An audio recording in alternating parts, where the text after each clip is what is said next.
Você sabe quais características mais valorizadas em um líder nos dias de hoje? A resposta você ouve nesse episódio.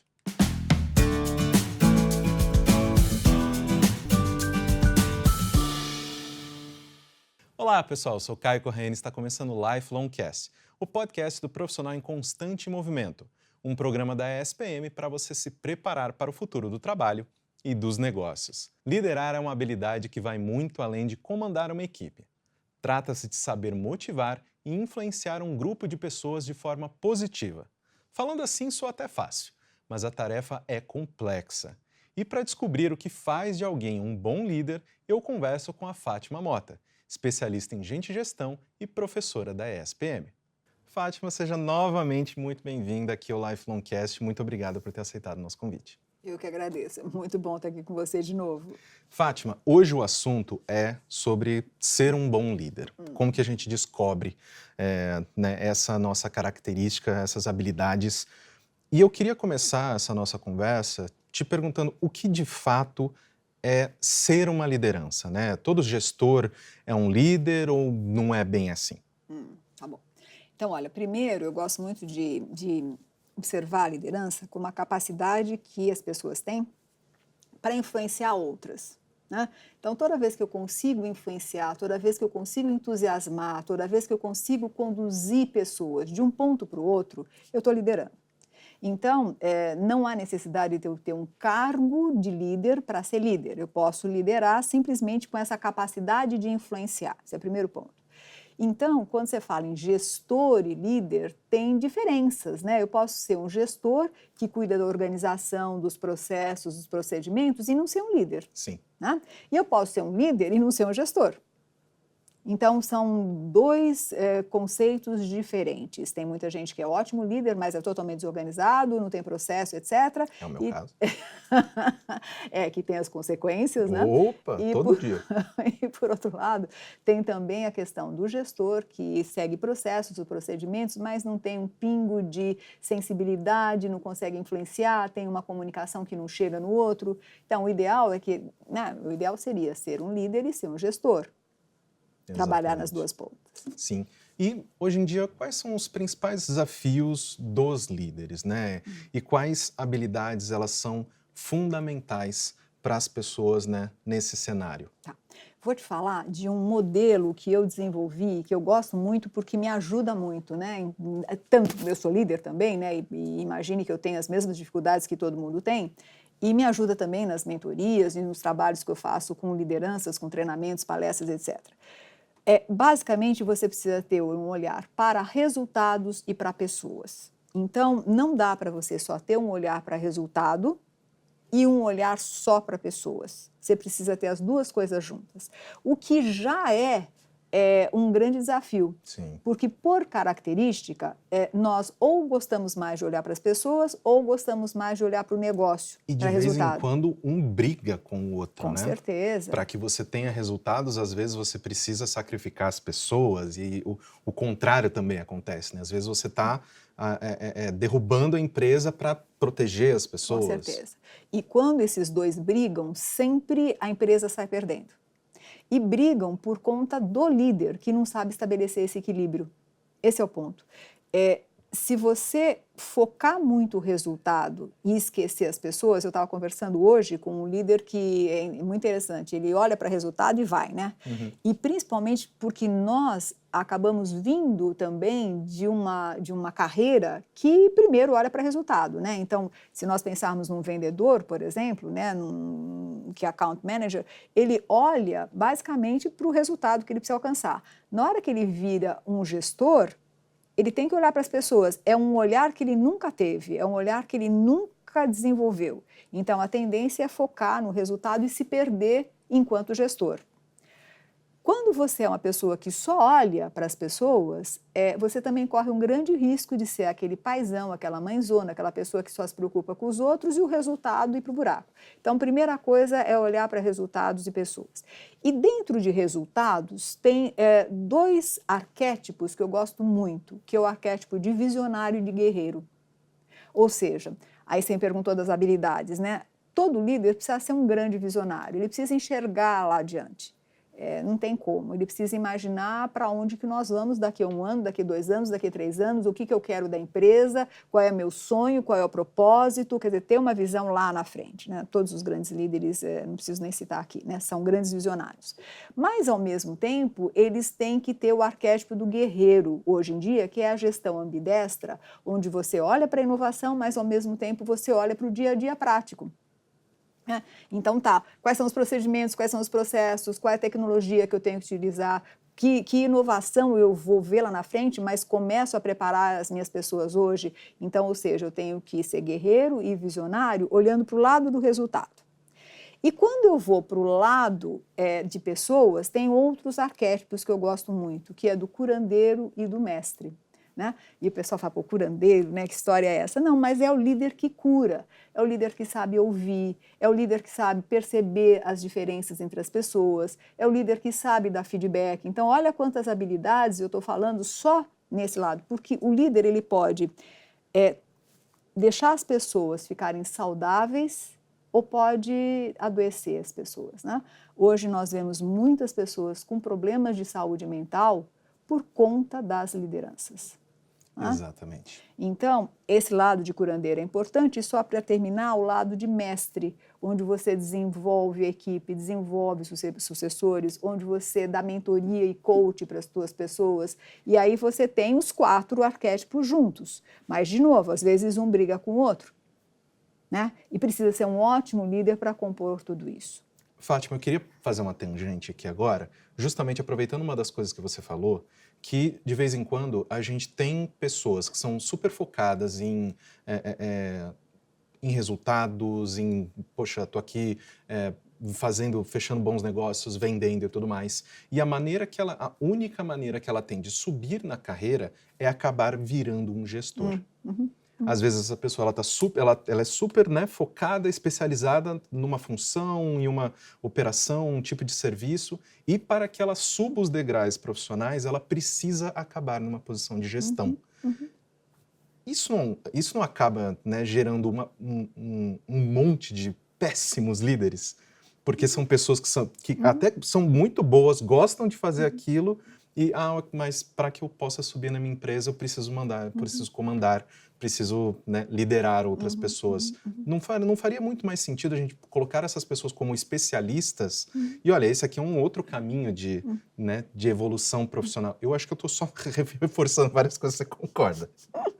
Mas não tem muito isso. É isso. Na realidade, é isso que acontece, né?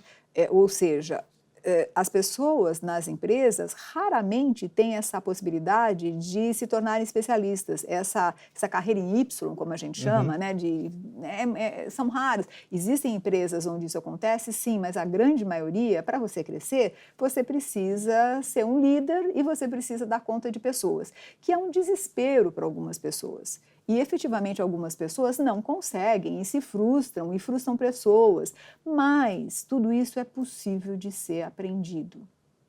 Né? E é aí que eu acho que é a beleza da história. Porque se eu, enquanto líder, entendo a minha missão de ser líder, que é completamente diferente de ser especialista, e se eu quero essa missão para mim, eu me desenvolvo nisso.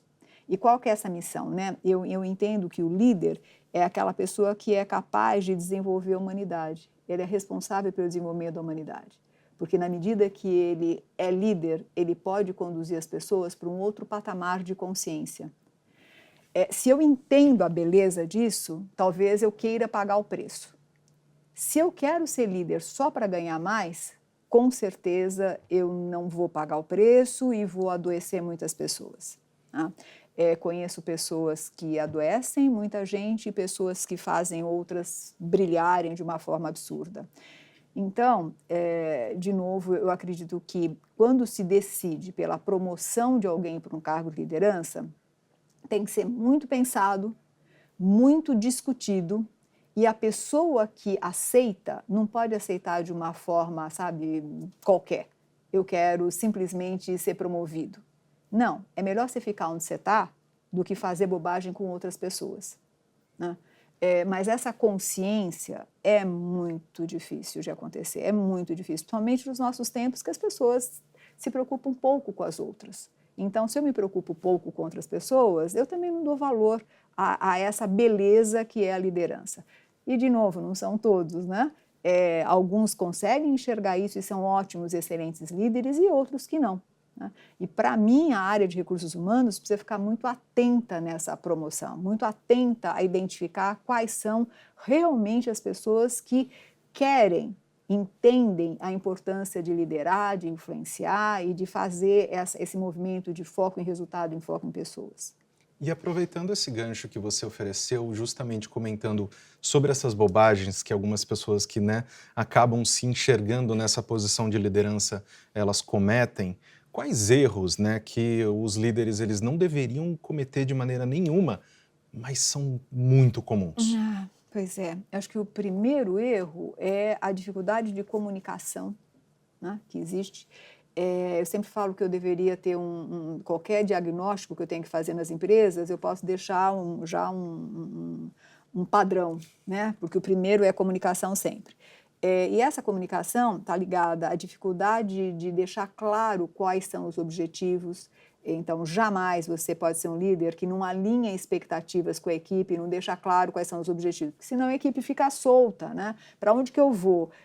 Qual a expectativa que você tem? E é incrível, os líderes não fazem isso, que é o mínimo que um líder pode fazer, é sentar com alguém e falar, olha, eu preciso que você chegue nesse objetivo, para esse objetivo eu preciso de tais competências, né? Vamos alinhar isso, como é que você quer que eu lidere você? Segundo ponto, a importância do feedback, porque se eu faço essa partezinha bem feita, eu preciso dar feedback para essa pessoa crescer. E é um outro erro absurdo, as pessoas não dão feedback. Um terceiro erro fantástico, que é as pessoas não entram em empatia com os outros.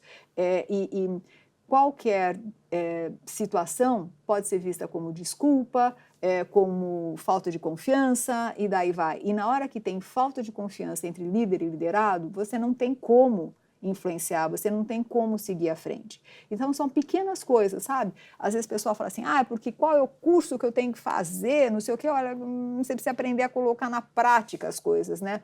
É ótimo você fazer curso, você tem que fazer cada vez mais, mas não faça um curso e não coloque na prática. Você tem que fazer um curso e colocar na prática, e essa é a dificuldade. É a mesma coisa, eu vou no nutricionista, que é o que a gente mais faz, falava assim, doutor, eu quero meta tá legal. Aí o nutricionista dá para você tudo, e você não faz, né? E aí você vai dali a pouco, daqui a 6 meses, em outro Nutricionista é muito ruim, nada funciona. Pois é, porque você não coloca em prática, né? Então, esse é o ponto. Então, alinhamento de expectativas, feedback, uma comunicação clara, fora isso, toda uma questão de preocupação em entender quais são as necessidades que cada indivíduo tem, porque cada indivíduo é diferente do outro. E outra, só para fechar, um líder não pode deixar de investir no seu autoconhecimento, porque o que acontece é que eu projeto em você as minhas dificuldades sempre. Então, eu preciso investir no meu autoconhecimento. Finalizando a nossa conversa, Fátima, justamente vamos falar sobre esse autoconhecimento e também uma coisa que você trouxe no meio da nossa conversa, de que uma pessoa, quando ela realmente se importa com essa posição, ela se esforça para aprender sobre, ela se esforça para ampliar o próprio horizonte. Então, que tipo de habilidades que uma pessoa, ela tanto pode correr atrás de cursos, coisas que ela pode efetivamente aprender, né, em instituições de ensino, como a ESPM. Então, que habilidades que essa pessoa ela pode correr atrás, que o nosso, né, sistema de ensino ele pode oferecer para essa pessoa, e que outras habilidades que ela tem que ser dela, de certa forma. Porque você menciona muito essa questão de que, como é que eu te convenço que você precisa se importar com o outro? Porque isso não é uma habilidade, a empatia ela não é uma habilidade ensinável, assim, tipo, até é, mas me salva nessa. Para onde que que tipo de habilidades, quais skills que uma pessoa nessa posição ela pode aprender e quais outras que ela precisa tirar de um lugar assim mais próprio? É interessante o que você está dizendo, né? Porque, veja, nós somos frutos do meio, né? Nós somos frutos da forma como nós somos criados, e daí vai. E daí a importância da personalidade. Então, a primeira coisa que um líder tem que fazer é investir no seu autoconhecimento para entender qual é a sua personalidade. E isso ele vai ter que investir, ele vai ter que... Pode fazer cursos? Pode, tem vários cursos sobre autoconhecimento que são muito bons, terapia? Sim, né? Mas é básico, isso é básico, porque aí você conhecendo aquilo que você tem dentro, você pode potencializar ou não, né? Então, vou te dar o meu exemplo. Eu sou uma pessoa extremamente exigente, que eu nem sabia por que eu era tão exigente, e aí tem toda uma história que eu não vou contar, porque senão nós vamos ficar aqui até amanhã. Mas eu sou extremamente exigente. As pessoas falavam para mim, você é muito exigente. Eu falava, imagina que eu sou exigente, isso é o mínimo que você tem que fazer. Né? Quer dizer, eu não me reconhecia com um nível de exigência acima do necessário. E um nível de, um sentido de urgência que era acima do necessário. Então, se eu te peço uma coisa, assim, em 2 segundos você não fizer, estou eu lá fazendo. Né? E isso é horrível, porque acaba com a equipe. Eu demorei muito para entender e para perceber que eram minhas características essas. A partir do momento que eu entendi isso, eu soube lidar com essa característica. Né? Do mesmo jeito que tem líderes que, por característica própria, são muito mais doadores, são muito mais empáticos, já nasce, não é que nasce, na realidade, desenvolve de pequenininho essa capacidade de olhar para o outro e entender o que o outro precisa, vai desenvolvendo. Essas pessoas têm mais facilidade com empatia. Aquelas outras que eu acabei de falar, de exigência, etc., como eu, têm mais dificuldade, mas você pode, à medida que você percebe que você não tem, começar a desenvolver. Agora, é muito mais difícil você desenvolver uma característica dessas, que é uma soft skills, do que uma característica técnica, uma competência técnica, né? Então, por exemplo, hoje é fundamental que você entenda de inteligência artificial, que você entenda de todas as inovações, e são conhecimentos que você pode ter, leitura de dados, né? Que hoje é básico você ter um líder que faz isso, toda a parte financeira. Então, são aspectos que você consegue dominar. As soft skills também você consegue, mas você precisa investir mais tempo e autoobservação. Então, por exemplo, inteligência emocional, você aprende? Aprende, claro que aprende, né? Porque tem vários cursos de inteligência emocional. Mas não é assim tão fácil quanto um planejamento financeiro, porque não é tão 2 igual 4, né? Então, eu diria que as soft skills, elas são mais difíceis de serem aprendidas, por isso que a gente tem que investir mais. Mas eu acredito que a gente pode aprender tudo quando a gente realmente quer aprender. Né? Alguns têm mais facilidade, outros menos facilidade. Exatamente. Fátima, novamente, muitíssimo obrigado pela gentileza de oferecer tanto seu tempo quanto seu conhecimento para a nossa audiência. Prazer sempre de te receber aqui. Eu que agradeço e conta sempre comigo. Espero que você tenha gostado do episódio de hoje. Não se esqueça de seguir o Lifelongcast na sua plataforma de streaming favorita e avaliar o programa também. Te vejo no próximo. Tchau!